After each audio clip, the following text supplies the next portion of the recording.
So hello everyone, and thank you for joining us. It is this afternoon. It's this afternoon. Lovely. Had to check that for this session hosted by the Learning Network. First of all, I'd like to thank you for attending. As we are, I was saying to Rob, we're heading into that end of the year now, where things start to cool down a little bit. People start to relax. Certainly in my house, we're on box 200 and something odd of mince pies, and the mulled wine has already started flowing, as well as the bad jumpers. But we started in October, so that's no great surprise. Um, so this session is about curiosity, but I'll get out of the way in a moment. But I really just wanted to bring to people's attention the events that are already going into the calendar for next year. So we've got virtual roundtables going on there. In the next week, we'll be putting up our first couple of face-to-face events. Obviously, the Learning Design live sessions at World of Learning, which are free for anyone to attend who wants to. All members speaking, absolutely no selling. So they're seminars where everyone is just there to learn. We'll have our AI Away Day in February in Bristol. That will be completely free for members to attend. So really, really great sort of hands-on day of getting to see how AI can help us as learning designers. And then as we move into the year, we've got the awards-winning showcase in March, which looks at the gold winners of this year's Learning Tech Awards. So if it's something you've ever considered or would just like to see how they're doing what they're doing, it's a great opportunity to ask them some questions. And then we're into Learning Technologies, where, of course, we're running a social as usual and our Facilitators Away Day in May. But without further ado, I'm going to shut up, get out of the way, and hand over to the man of the hour. Rob, thanks so much, and over to you. Thanks very much, Tom. It's always lovely doing a Learning Network event, because Tom and I were just discussing, a true community by the people for the people, and yeah, it's just great. I love the Learning Network. So let me just share my screen. I'm going to use a Miro today. So what that means is it's going to be a little bit harder for me to see. If you've got a question, you digitally raise your hand. So basically, if you want to ask any questions as we go, just come off of mute and just shout Rob, basically, and we'll pause. So I want to encourage that as we move through. So yeah, thanks very much for joining today. It's brilliant that you're all curious about curiosity. I've got to admit, it's nice to have a bit of a refuge from AI. I was thinking of that, that hopefully this is the only mention of AI that will happen today. All of this is about the brain, curiosity, evolution, things like that, and seals as well to a lesser extent. So yeah, I've always been a very curious person. People have told me that I'm a curious person. I've always wanted to kind of learn more. Always been very exploratory, and I think that's probably why I do what I do for a living. I suspect it's probably one of the reasons why you do what you do for a living, because you love learning new things. And if you're working in L&D, one of the things you do all the time is you learn new things. You learn more about the material, the content of the programs and the solutions you're producing. You learn about new technologies and new ways of working and new approaches. There's always new things to learn, and I think that's what's kind of attracted me to it. Now, in the process of putting this session together, I also discovered that I'm addicted to something. I have an addiction, which I wasn't aware of. And I think you may find when we get to the end of the session that you might share my addiction as well. So we'll find out about that today, what I'm addicted to and what you are perhaps addicted to as well. We'll also look at some scientific research on curiosity, which may well change the way that you think about it. It certainly broaden my thinking and change how I think about it. We're also going to generate a whole bunch of approaches that we can all take in our projects to enhance the curiosity, to pique the curiosity of the participants in our programs and our learning solutions. And as I mentioned, just feel free to ask questions as we go. Don't wait for a pause. Even better, if you're able to and comfortable to, come on onto camera so you can see each other. That would be fantastic, particularly when we're talking. So the first thing that I want to ask you about is thinking about 5-year-olds. So a 5-year-old child. Now, post into the chat for me, how many questions do you think that the average 5-year-old asks on average per day? So post into the chat, how many questions does a 5-year-old ask on average per day? What do you think? Gail says 200. Andrew 100. Mike 20. Any other bids before I reveal who's closest? So Andrew is the closest. So actually in studies they've found, and I've got the link to the study as well. Oh, by the way, with the slides and the inputs from everybody, if you want a copy of all of those, then you can either drop me an email or we can send them out through the Learning Network. Just ask me. But yeah, and Andrew's the closest. So 73 is the average number of questions that a 5-year-old asks. And certainly, my boys are both a lot older now, but thinking back to that time, as frustrating and challenging as that can be, it's also just wonderful, isn't it? Imagine having that level of curiosity about everything and that number of questions, and also feeling that you can just ask them and ask about anything. What a fantastic mindset to have. So now I'd like you to think about how many questions do you think teenagers ask on average per day? So pop into the chat what you think there. So how many questions does a teenager ask per day on average?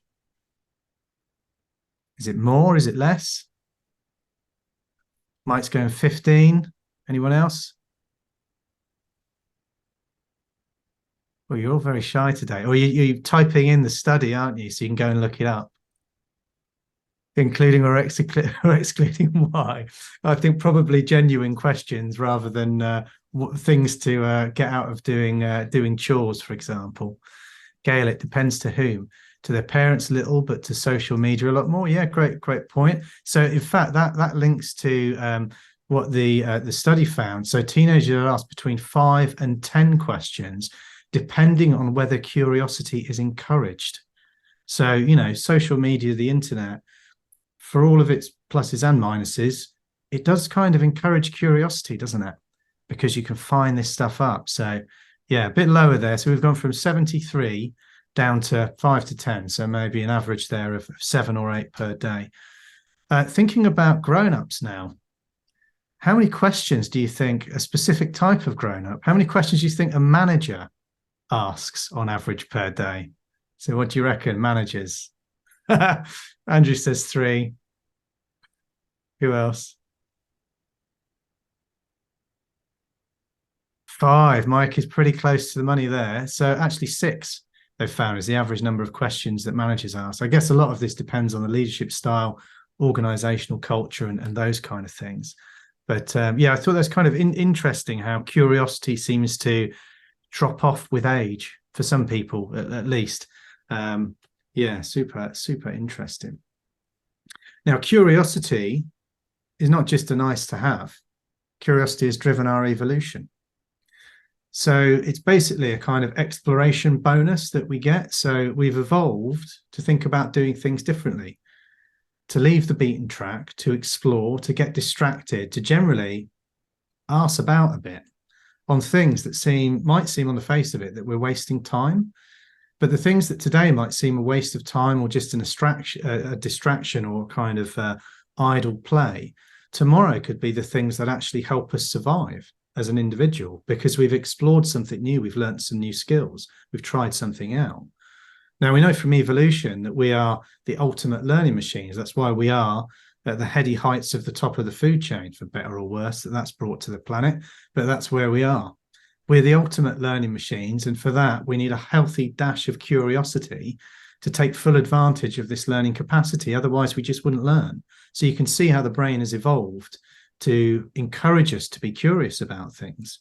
And, I think nowadays it's difficult for people to feel curious for other reasons, which we'll kind of get onto a bit later.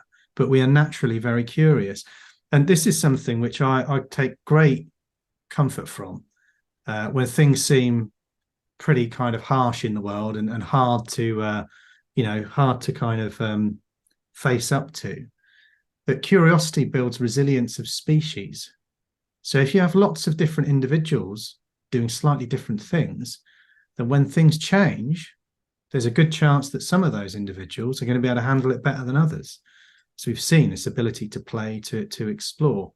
And what I find really helpful when things seem a bit dark, and I'm finding it tough going, everybody does from time to time, is that I come from a long line of survivors. I come from a line of survivors that is 4 billion years long.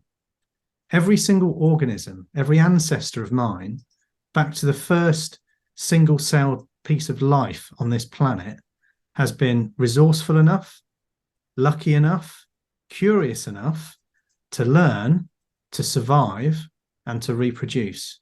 Every single one, an unbroken chain. That's true for me. That's true for all of you. And that's also true for every living thing that you come into contact with. So curiosity has driven all of this adaptation to get us to this place that we are today. And it also makes you think how incredibly precious life is. All life, not just ours. Everything has this unbroken chain all the way back. I just find that empowering and really positive. Really positive. So how many people have we got here now? Let's see. We've got 11. I think what I'm going to do, I'm going to put you into two groups. So we've got an activity, just a short one. So this is going to be for 5 minutes. I'm going to put you into actually, let's go 3 groups, because then we can have it'll be 3 groups of 3, and me and Tom loitering. So that would work better. And I'd like you to between you think about the last time you were curious about something that you didn't need to be curious about. Just something that got your interest, got your curiosity, and I want you to think about and discuss what it was that made you curious.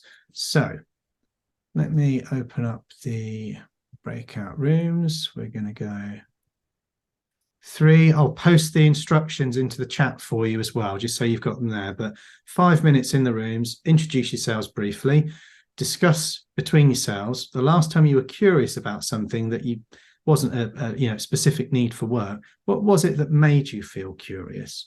So let's set these groups up. Welcome back, everybody. All right. So the other thing I should have said was decide who's the designated spokesperson for your room. But let's see how we go. I'm hoping we don't get tumbleweeds. When I asked the question, okay, what did you come up with? So what made you curious the last time you were curious about something you didn't need to be? So what did you reflect?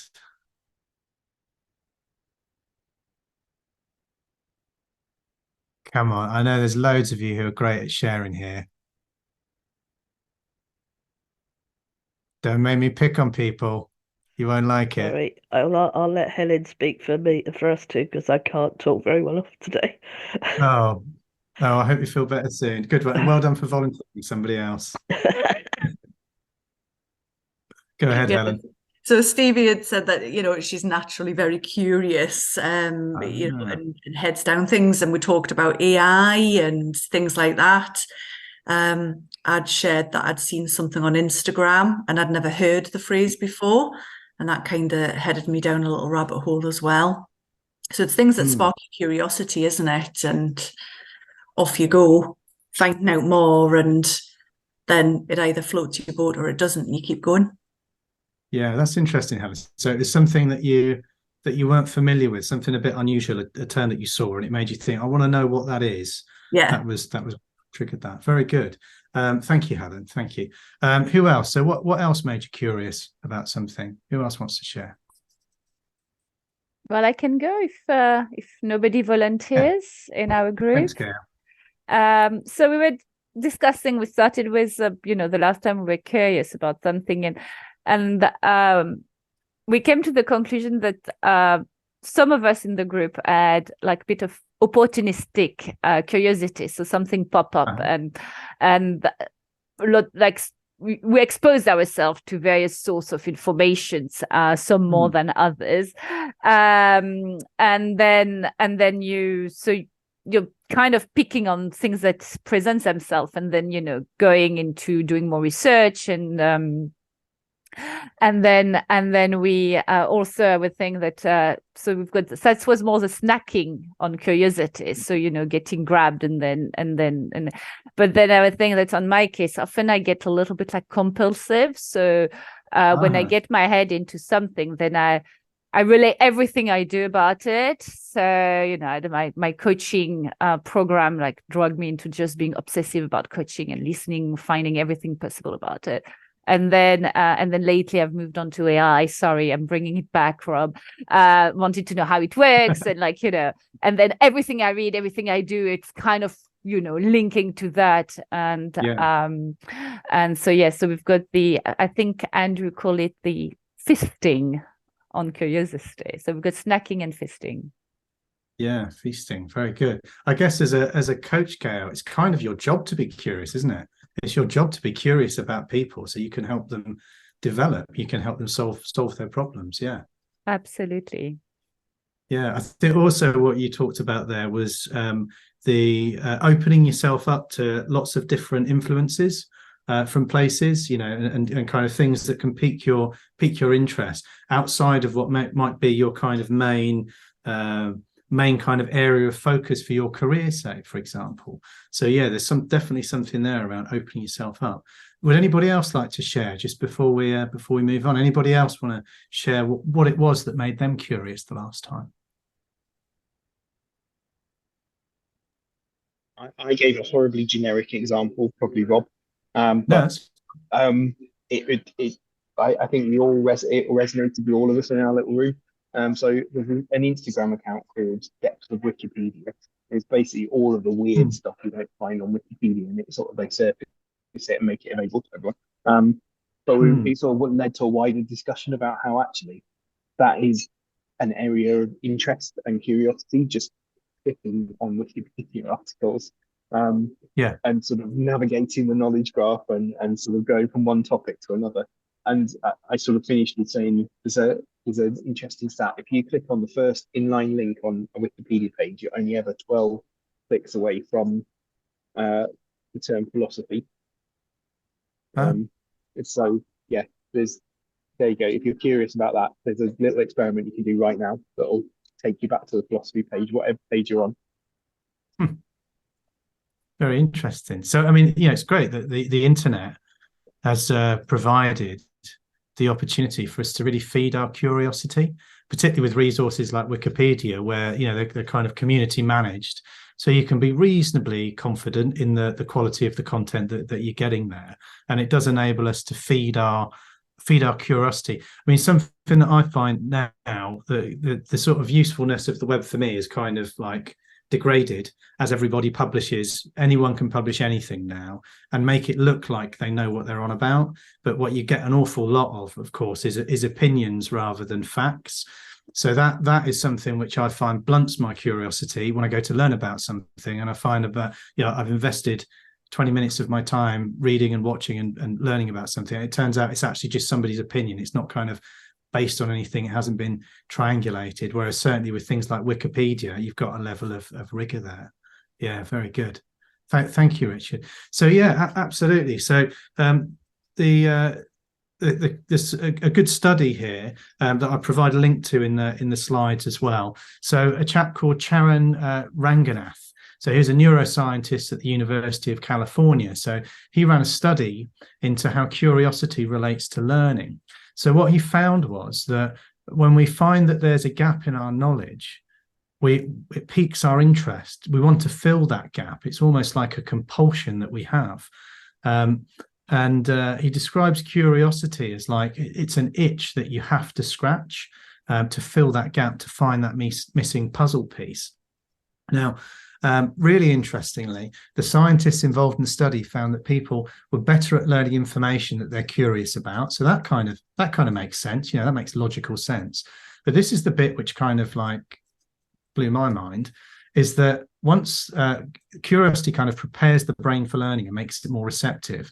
And once that curiosity has been piqued, they were not only better at learning the information they were curious about, but they were also better at remembering unrelated information that had been presented to them in their curious state.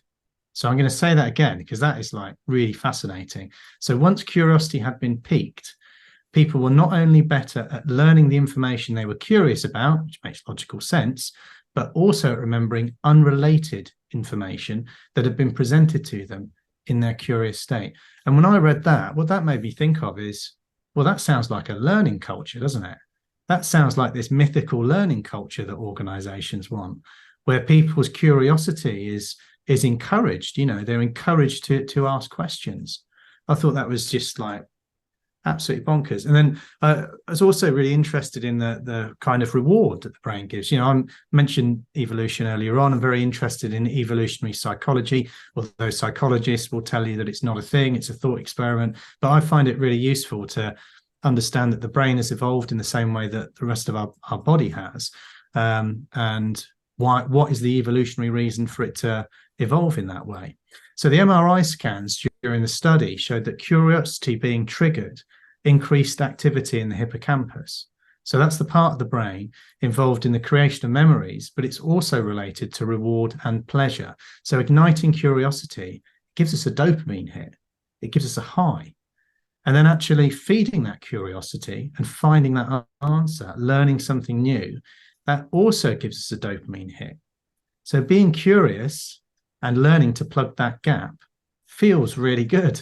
And that was when I realized, as a curious person, and I think, Stevie, you said you're a very curious person as well. Perhaps like me, you're addicted to these dopamine hits that we get by being curious, wanting to learn about something and finding out, filling those gaps. I find I always want to learn something new. You know, I see that in the kind of books that I read. I tend not to just like plow a particular furrow and focus too much on one particular area of interest or focus. I like to read lots of different, sometimes unrelated things. And as Gail said, kind of seeing how it fits together, that's what I get really curious about, the bigger picture. And also, you know, Tess and I, we notice it in the holidays that we take. You know, we go somewhere, have an amazing holiday, wonderful holiday. We'll never go back there ever again because we always want to try something new. It's like a running joke for us when we go away and have a lovely holiday. You know, Tess, that was wonderful. Let's never return, because we're hungry for those new experiences and those new learning opportunities. So what I'm going to do now is put you back into your rooms for a 10-minute activity. And this is where I want you to think more specifically about what you reflected on earlier in that first activity around what it was that made you feel curious about things. I'd like you also to reflect on what I've just shared with you around the cognitive science of curiosity, and also the kind of mind state that encourages. So I want you now in your groups to think about a whole load of different ways, tactics, things that we can do in the learning experiences that we design to build curiosity in our learners.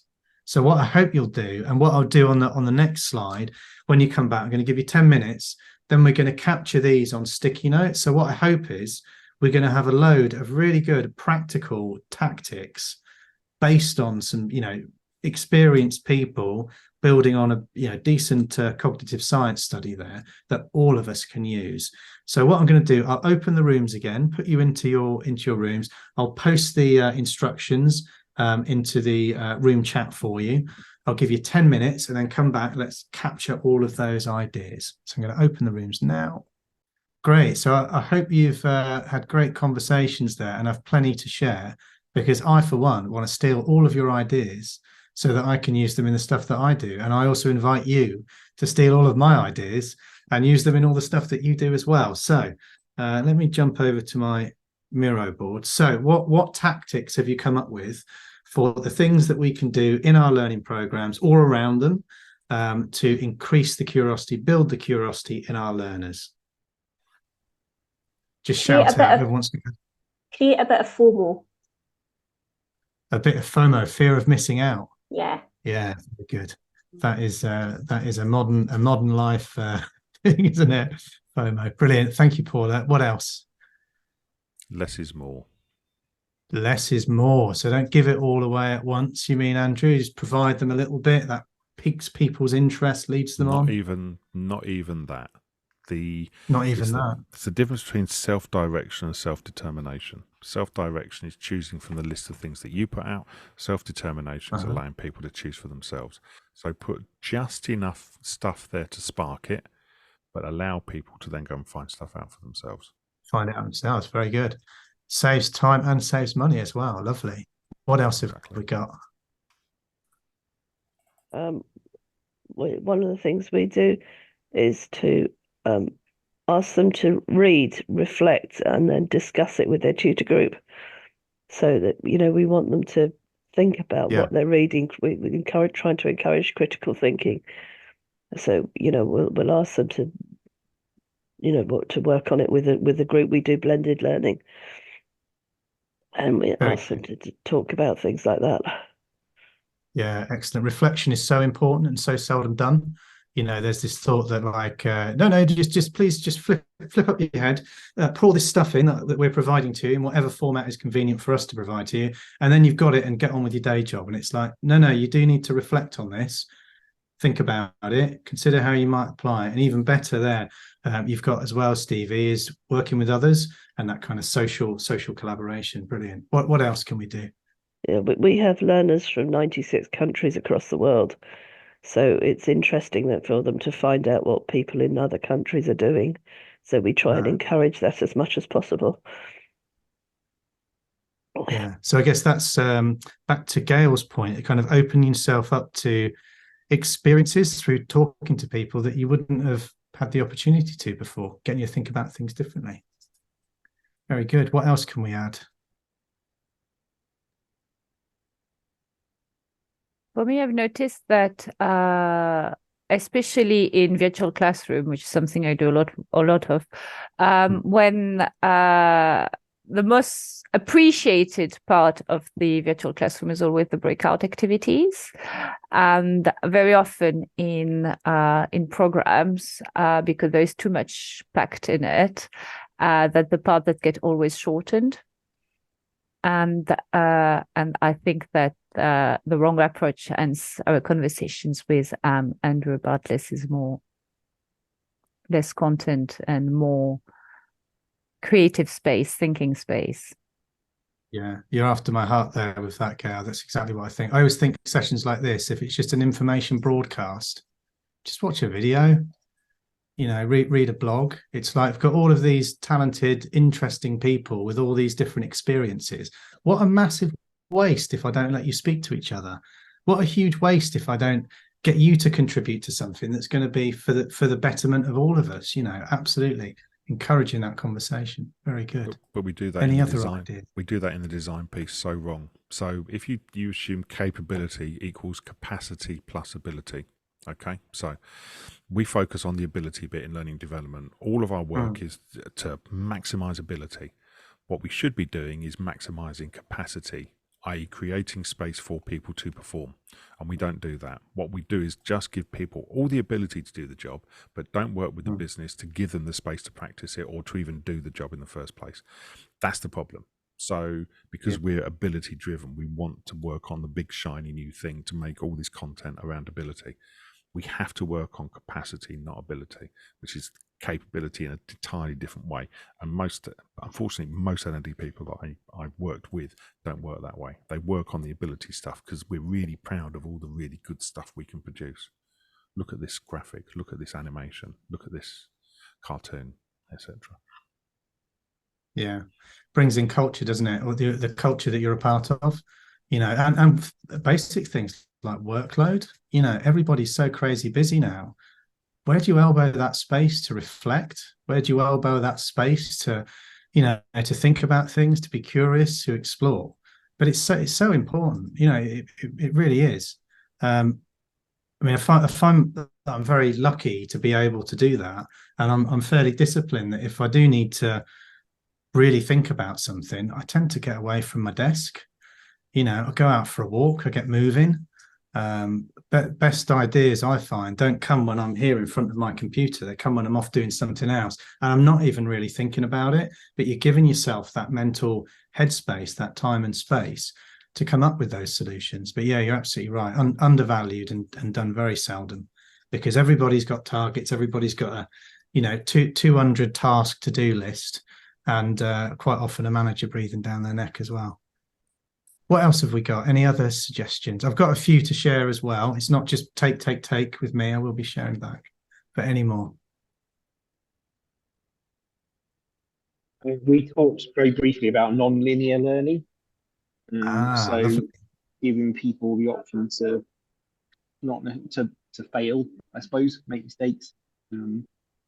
and go off and, well, again, sort of drawing on that sort of Wikipedia example, the page you land on is very rarely the page you lead on, because you explore the graph, the knowledge. And I guess it's the same kind of principle. Yeah, excellent. I always think, Richard, that a linear learning experience is a really unnatural learning experience. You know, things haven't occurred in our evolution like this thing always follows that thing, follows that thing, follows that thing. It's like, no, that thing happens, then there's a whole bunch of other things that could happen, and then for each of one of those, another bunch of other things. So this more exploratory way of learning, I think, is much more natural for us. And I think that leading through the nose, leading people by the nose, that, for example, an e-learning module does, I think it's just restrictive. And it's, you know, maybe there's like maybe 1 in 50 people that's right for them because of where they are, their level of knowledge, what they need to get out of, and it meets all of the questions they might have. But for everybody else, it doesn't, because we all have different start points. And having a more exploratory form of learning, so a big advocate of Universal Design for Learning Principles, UDL. So that takes into account that everybody starts at a different place. You want them all to get to the same endpoint in terms of performance or knowledge acquisition, if it's academic or whatever. But everybody's going to take a different route to get there. So you provide lots of different options for people. It's non-linear. People can take extra time if they need it, or go as directly as they're comfortable with. And that we're seeing mentioned more and more. I mean, the first project we did with it was just pre-COVID. So what's that, 3 years ago? And we're seeing it pop up more and more. Really interesting, UDL principles. So just in the interest of time, brilliant. Thank you for all your ideas. We'll share these with you. I'm going to use a whole load of these myself as well. These were the ones that I thought of. So we saw from that study from University of California how exposing a knowledge gap, that will generally, or can often, make people feel curious and want to fill that gap. So techniques where we're showing people that they know less than they think that they know. So yeah, it might be sharing a case study with them that's a bit more advanced than they're used to, or asking them some questions that are actually quite challenging for them to answer and reveal gaps in their knowledge. That can help. Communication and engagement. So we're big advocates of how you communicate to people around this thing, this learning experience or platform or tool or whatever it is. You know, that's as important, arguably more important than the thing itself. But teasers as part of that campaign, things that get people's interest, make them want to learn more. Ask, don't tell. So this is a big thing for me, that ask, don't tell. So I've been doing that through this session today. I've not just been going, hey, all of you, here's some stuff I'm going to broadcast to you, that I'm going to tell you, listen to me, I know all about this, you know nothing. It's like, no, you know loads of stuff already. So let's start with that.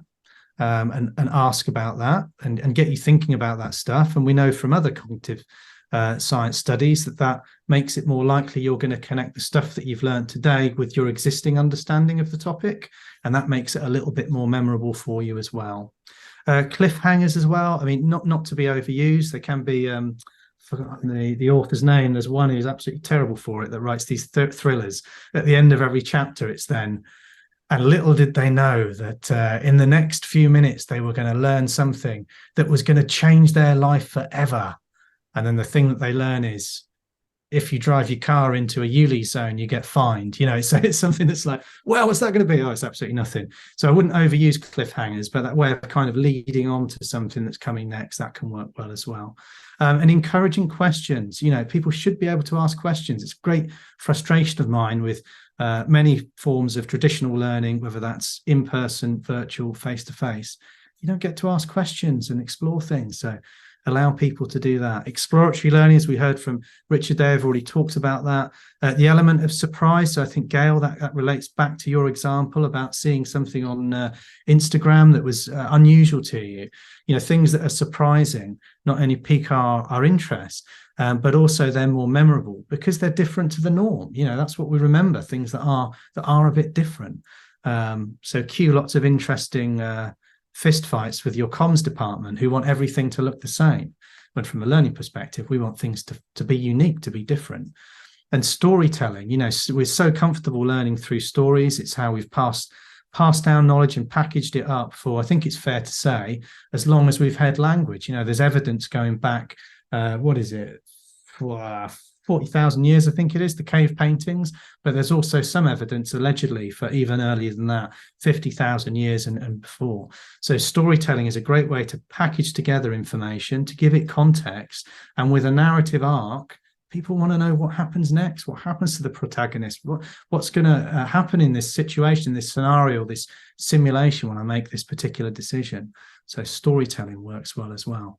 So yeah, please do steal a load of my tactics. I'm going to be using yours as well. Some ways to encourage curiosity. So I know a bunch of you know me already, but for those of you that don't, I specifically said to Richard, don't tell him who I am. I don't want to introduce myself at the start, because maybe you get to this point and think, well, who is this guy anyway? I know his name's Rob, you know, maybe you read the blurb or whatever. But yeah, that's me. Can anybody guess where I am there? You know, post in the chat, have a guess at what I'm stood in there. While I continue to introduce myself. So yeah, my background is Richard. Wow, very good. It is the science module of the International Space Station. Absolutely. And I'm not going to tell you why I was there, because that will make you curious. There you go. My background is physical design, so third world engineering design, which is making stuff out of what you've got to hand, basically, to come up with a solution to a problem. An engineering problem might be rainwater harvesting or irrigation or transport. And to do that, you have to have a curious mindset and think about how you can use things in different ways, the materials that you have and the tools that you've got, the equipment and the skills that people have in developing countries. And that is essentially the process. It's an innovation process that we've built LAS around. It's just built on my curiosity of, well, if we've got to solve a problem, what is the problem? Who does it affect? You know, what are the impacts of it? What's the impacts of doing nothing about it? What are the behaviors involved? What are the blockers to those behaviors? It's this kind of curiosity. You see how irritating we must be as a, as a vendor to people, because we ask lots and lots of questions. But it does mean that, you know, this is all kind of built on the curiosity. Been doing it for a long time, as you can see as well. If you want a copy of the slides, I guess either you can email me, Rob Hubbard, las-hq.com. I guess we can, Tom, can we distribute them through the Learning Network as well? Yes, absolutely. We can package them up and have a link with the video when that goes out. Yeah, very good. Yeah, we can do that. So if you want them quicker, email me. If not, they'll come out through Learning Network. LAS is our little company, been around nearly 20 years, 19 years, 18 years. The best way we've found to describe ourselves is a human-centered digital learning, although I might drop the word digital now, just be a human-centered learning, innovation and change agency. So our projects always involve learning and capability building, almost always adults, almost always work context, change enablement, maybe bringing about a change within a particular set of people, segment of employees, or a whole organization, and ethical innovation. You know, that's the process that we follow, that I described to you briefly just now. And that thing in the middle, to empower every person to learn to adapt, so together we can try and make things a little bit better. That's what we've existed for many years to do. As part of that, we're a B Corp as well. So I hope you found it useful today, and thank you very much for contributing all of your great ideas. It's been lovely being here with you. Fantastic. Well, thank you so much for that session, Rob. I think I can fairly reliably say that was fantastic. But please do, everyone, show your appreciation in the comments. Just to wrap this up, as I say, the recording will be available in the next kind of 48 hours. We'll make sure the slides are available as well. That'll go up in the members area of the Learning Network website, and also, as this is a public webinar, on the YouTube channel, so you'll be able to find it in both those places. If you are here and you're not currently a member of the Learning Network, first of all, why not? But next, really do take a look and consider it. Obviously, I'm extraordinarily biased, but it is really a phenomenal group to be a part of. We always say the members really bring the magic, as you have all today, sharing your thoughts and experiences on this webinar. It's also, I think, the best value professional membership out there at just £29 a year. So please do hop over to the website, take a look, see if it might be for you. There's loads of stuff like this happening all the time. time. But without further ado, I'd like to thank you all so much for coming along, and enjoy the rest of your day. Yeah, thanks all. Take care. Bye. Thanks. Bye.